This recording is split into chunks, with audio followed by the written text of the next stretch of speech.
Everyone. So just going to run you through this next report, which is our customer analysis report.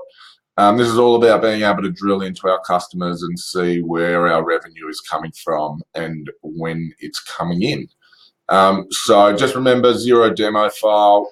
It's not full of data. We've only got data in April, May, and June of 2019 financial year. But as per the other reports, you can always go back and look at 18, look at 19, or look at live information in 2020.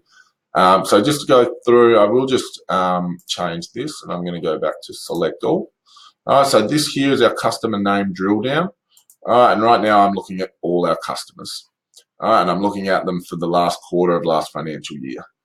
This here is telling me that our average sales per customer is $2,770.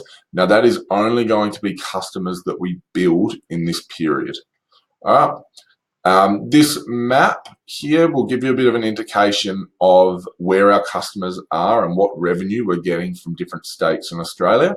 Again, zero demo data, so there's no addresses in the file, but in your files, I'm thinking there should be addresses, so you should know where your customers are coming from.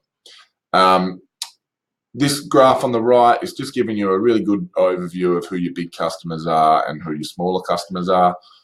Obviously in a clockwise direction, largest to smallest. So, you might look at this and go, well, we're not making enough money out of Rex Media. We're not generating enough revenue from them.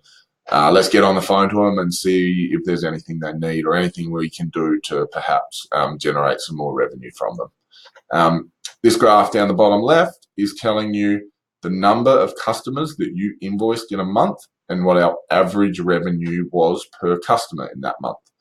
Number of customers is number of unique customers. So if you invoice one customer 30 times in a month, they still only count as one customer, but how much you invoiced them obviously impacts the average per customer.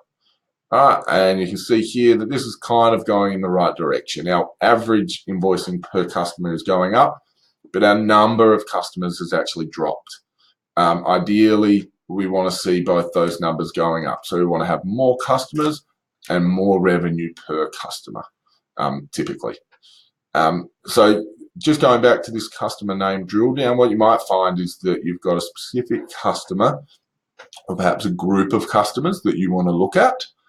So this drop down here allows you to just filter and just look at one customer. So I'm going to look at Hamilton Smith.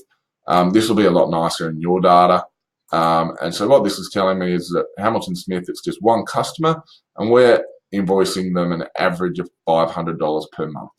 Now, in your data, you might look at this and go, I want to look at, for stars, I want to look at the full financial year. And what I want to see is when does this customer buy a lot from us and when do they not buy so much? And what that allows you to do is perhaps plan for increases or peaks and troughs in when your income is being generated.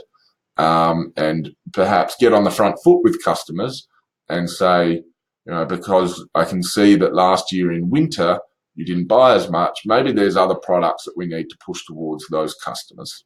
You can start having a think about lots of different reasons that you could use that kind of customer information. So that's about it for the customer analysis report. Thanks.